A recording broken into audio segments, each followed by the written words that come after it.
So we've got a 15-year-old filming a 16-year-old trying to kill an elk with a bow for the first time. Meaning Kylie, who's the guy shooting the bow, has never killed anything with his bow. And he's trying to kill an elk. And Warren is filming him. And I'm calling for him. And this is going to happen. This is the first day. This is the first afternoon. This is the first hour that we have just really gone out scouting on a elk hunting trip that we got for 3 days. It took the boys out of school to make it a 3-day weekend to try to kill an elk.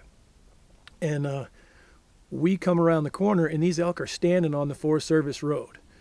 And we went down the road, turned around, came back, and parked. I get out of the truck. I hear the bull bugle. And so we sneak back down the road, get within 150 yards or so. And as soon as I start to hit a call, this bull is coming. There is no doubt. I mean, he is the way he's bugling at me, I can tell you, I know he's going to come.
Come walking in, and I had him this tree marked out at 30 yards. Well, I'm at a lower level and this grass is so tall, and I should have just punched it through it, but I don't know. He ended up winding us, and so he elects not to shoot. He made the right decision, but the poor kid still hasn't killed an elk. And I felt horrible for him, but at the same time, we were pretty excited because, like I said, we'd only hunted an hour, and we've already got a Pope and Young bull within shooting range.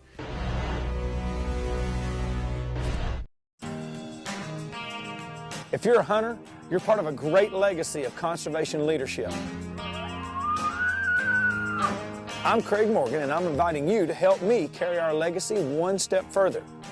Join and support the Rocky Mountain Elk Foundation. a conservation unit for hunters and people who care about wildlife, wild places, and outdoor adventure. So join us. Here's how. One low price, plain and simple always. It's the philosophy that sets our dealership apart. Hi, I'm Jared Gandard, owner of Kalispell Toyota. Our philosophy came from you. We listened to what you liked and disliked about buying a vehicle. You'll find our best price clearly displayed on every vehicle on our lot. No back and forth, no sales gimmicks. 18 or 80, good credit or not so good. You'll get the same best price up front, in writing, every day. Best price, another reason why Kalispell Toyota is #1 in Northwest Montana. Independent tests confirm that the pins on a black gold are 20% brighter than the next brightest bow sight. So bright that we had to use photochromatic technology to dim the pins in bright light. In low light, while the pins on other bow sights are growing dim, the pins on a black gold sight are still perfectly bright.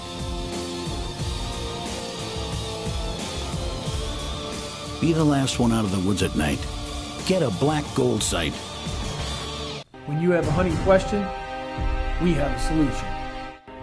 When you want to know when, where, or how. Most of all, why should you believe us?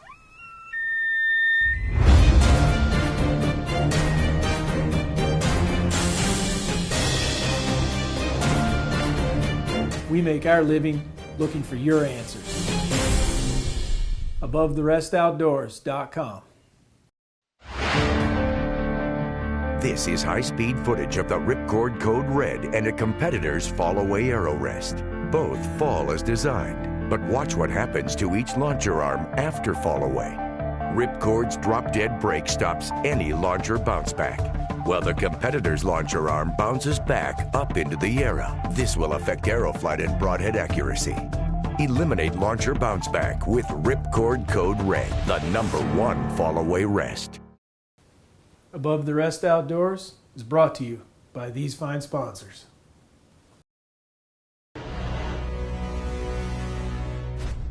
So I want to talk to you a little bit about a major mistake. And when I say it's a major mistake, it's something that we all do.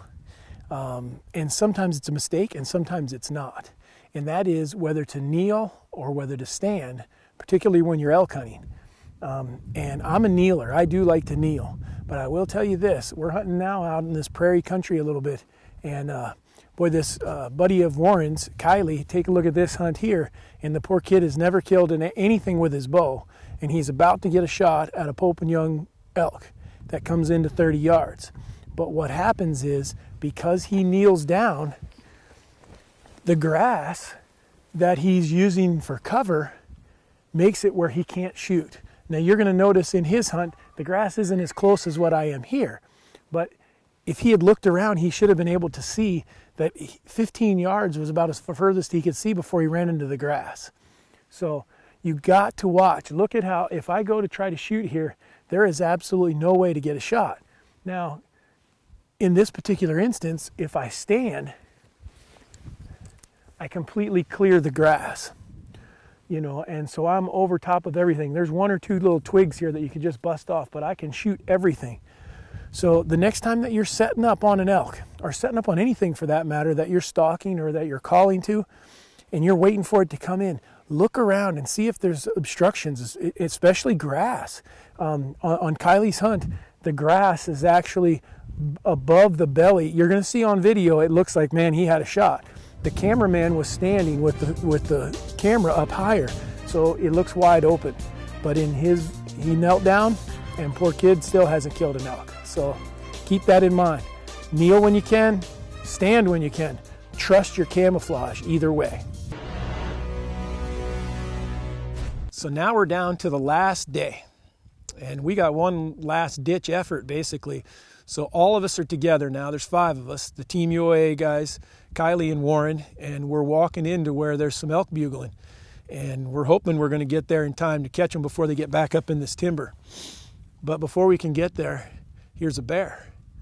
And this is a beautiful bear. I mean, it's a chocolate bear. He's 60 yards away or so. So I turned to the boys and said, okay, you guys sneak up there and see if we can get a shot at him. Well, again, Warren decides he looks at Kylie and says, hey, you've never killed a bear. And Warren has fortunately killed one a couple years ago. So he says, you shoot, I'll just come with you. So again, 15-year-old and a 16-year-old stalking a bear in Montana.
So finally, they get within shooting range, and Kylie comes to full draw. We think this bear is done. We got it all.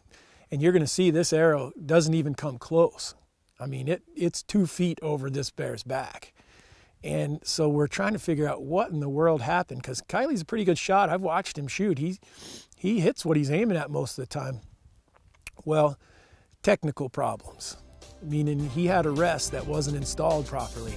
It was installed properly, but he didn't check it, and over time, he had an issue with it. So the poor kid has now had 2 opportunities in 3 days, one on a bear and one on an elk, and he hasn't killed either one. So Kylie and I are going to talk a little bit about what happened this morning. We were elk hunting, right? Yeah. But as we were walking to our elk spot, we ran into a bear. We did. You and Warren decided you're going to make a little stalk on that bear, right? Yeah. You guys got how close? Well, 30 yards. 30? Yeah, we got to 30. But we don't have a bear to show for it. No, we don't. So what did we figure out happened? Well, after I shot, it made a weird sound, and when I looked down, my rest was still up. Okay, you're shooting a And ripcord rest? Yeah. It did that. That is an improper ripcord rest setup, because you see the prongs are not all the way up. Go ahead and push that down on the bottom, and you'll see it's supposed to come all the way to there. So therefore, when you let down, the rest doesn't go down. So you pull on the string. So what needed to happen was his football needs to be tightened. This little, they call it the football. If you'll put a piece of serving right above here, or you can tie it in, either way, what it does is it keeps that from being able to go up at all. So that way it couldn't have moved up. I'm going to guess that somewhere right in there now, when I draw this, it'll come all the way up.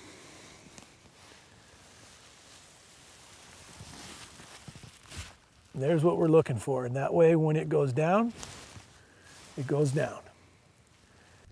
I feel bad for him, but you know what? That really didn't matter. We experienced just an absolutely awesome time. All of us as friends out there hunting, chasing elk around, and that story there, Warren and Kylie, and I know I will never forget. You just don't very often get that close to a bear.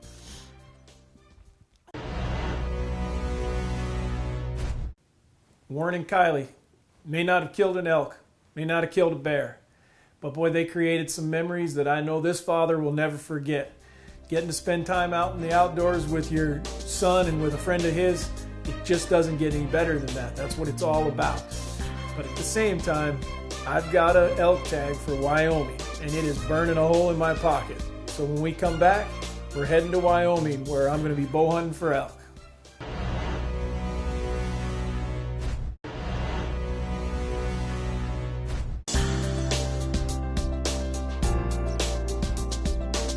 Scouting trips. Scouting trips can be the make or break of your hunts.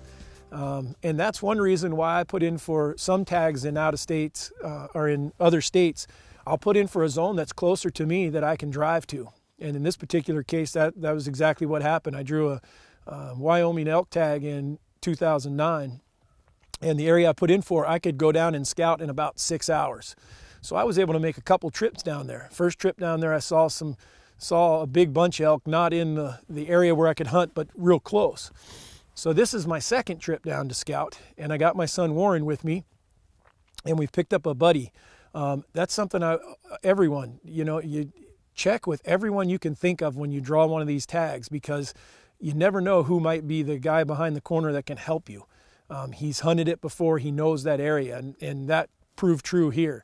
Gentleman that was with us knew this area, but as we're driving up the road and I'm telling them about the elk I saw last week in this big open flat, we look out in that flat and there's just a black dot. Well, that black dot turns out to be, according to them, looking through binoculars, it's a wolf. And I'm going, no, it's not a wolf, it's a grizzly bear. And then there's an argument between us till we all realize that they're looking at a wolf and I'm looking at a bear, or vice versa. I can't remember. It was quite confusing because there's 5 wolves and 2 bears, and they are fighting over an elk carcass. Now, the footage is horrible, but that's because I'm trying to film through my spotting scope so that I can bring this to you and show you what was going on. But what had happened is, I believe those wolves had run this cow elk out into this pond and just circled it until the poor elk drowned. And those 300 elk I had seen the week before are gone. But now what's going on is there's one bear in the water with the wolf. One bear out in the water with the elk. And then the other bear is running the wolves off. And it'll get them run off and then it'll come back. And this went on for like 45 minutes. We watched these bears fight over this elk carcass with these wolves. Now we went on up and did our scouting and came back a couple hours later, and the wolves were gone, so the bears won. And the elk carcass had been drug out of the pond, and now just the 2 bears were there. This was unbelievable. I don't even know how to put it into words. This is what Wild Kingdom's supposed to be like. This isn't supposed to be me going on an elk trip.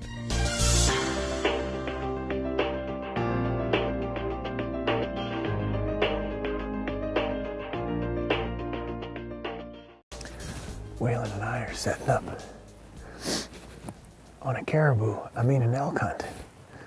Now, this morning we've seen like 30 elk, and a big majority of them, we think some other hunters jumped them back up this mountain, and we watched them come along the side hill and right down through here, and right below it, 16 yards below me, is a heck of a trail that probably 15 bulls have walked. The problem, or it's not really a problem, I guess, I don't know what you call it, other than the only place that I can shoot is that trail. If an elk comes down anywhere else, we got no shot. So we need him to walk right in front of me, and he's got to walk by a bush at 16 yards. If he's 10 yards farther down the hill, I can't shoot him. If he comes at me, I can't shoot him. So he has to come right on this trail. Sometimes you're really good, and sometimes you're just blessed. This day we were blessed because he didn't just walk by us. He walked down the trail and to the bush that I needed him to walk to for me to get a shot.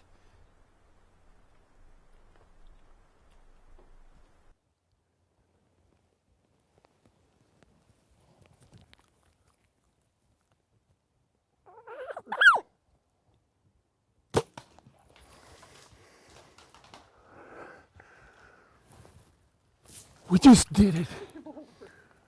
We just killed a giant on the first day in the first setup.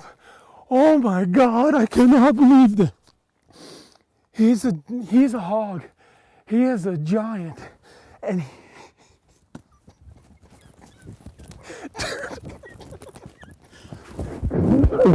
you crushed him. Oh. See that? Oh. It's recording. Hi, I'm Jennifer Hagan. Summertime means long days and short nights, so it's more important than ever to get the quality of sleep your body needs to maintain a healthy lifestyle. The Beauty Rest Recharge Sleep System provides pressure point relief, freedom of movement, and temperature management, giving you the support your body needs to wake up fully charged.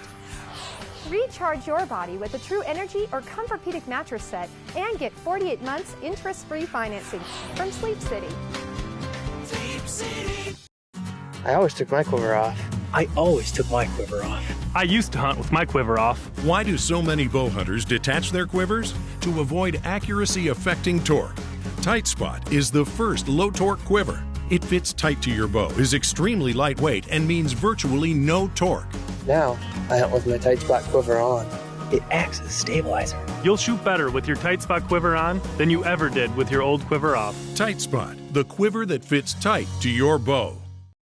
Matthew shooters Lee and Tiffany Lakoski know that it takes years of hard work cultivating, planting, and managing quality food plots to produce the right hunting environment that attracts monster bucks. With the helium, got my biggest buck to date on the ground. And that's why I shoot a Matthews. Matthews, trusted by more serious hunters and professional archers. And that's why we shoot a Matthews. Above the Rest Outdoors is brought to you by these fine sponsors. It was one of the greatest feelings to know that we dropped everything that we were doing. We didn't try to call them in. We just said, let's change our tactics because they forced us to. The other hunters and the elk and everything that was happening said, go sit on the trail. Don't keep messing around.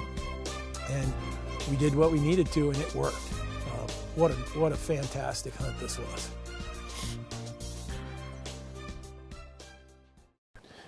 You're going to be able to see the shot on this elk, in my opinion, was perfect.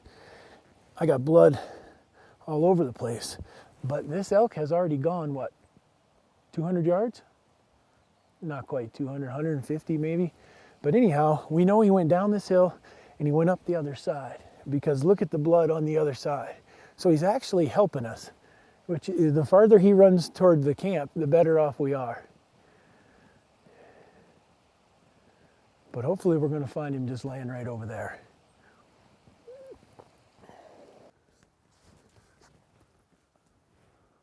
Oh, yes!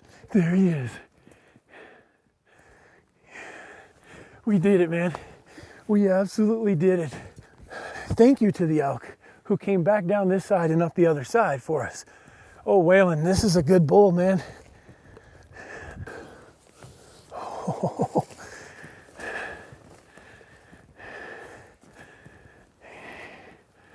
Holy moly, you got to come around here and see that. Oh.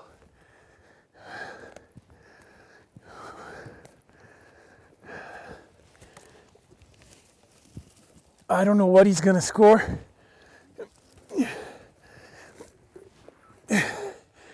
But that's a bull, baby. Oh, that's an opening day August elk.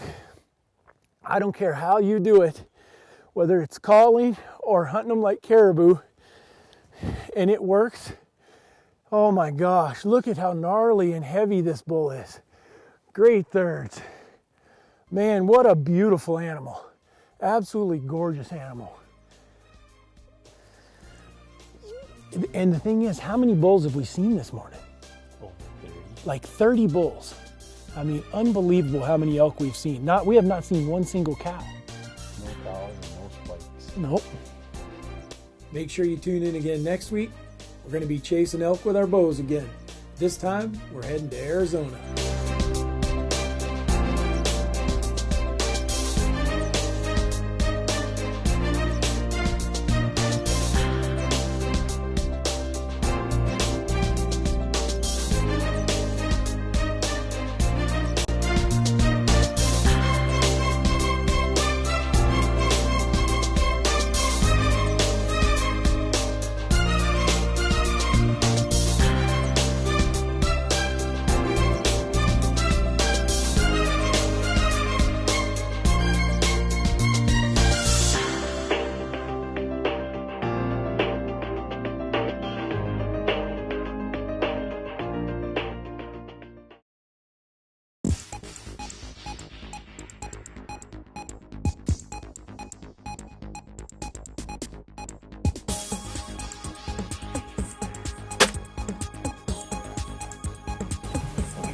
The hex on one and smoked him. He really doesn't need to smell my hat, does he? X Stealth Screen, scientifically changing the way hunters stay undetected. If you're a hunter, you're part of a great legacy of conservation leadership. I'm Craig Morgan, and I'm inviting you to help me carry our legacy one step further. Join and support the Rocky Mountain Elk Foundation, a conservation unit for hunters and people who care about wildlife, wild places, and outdoor adventure. So join us. Here's how.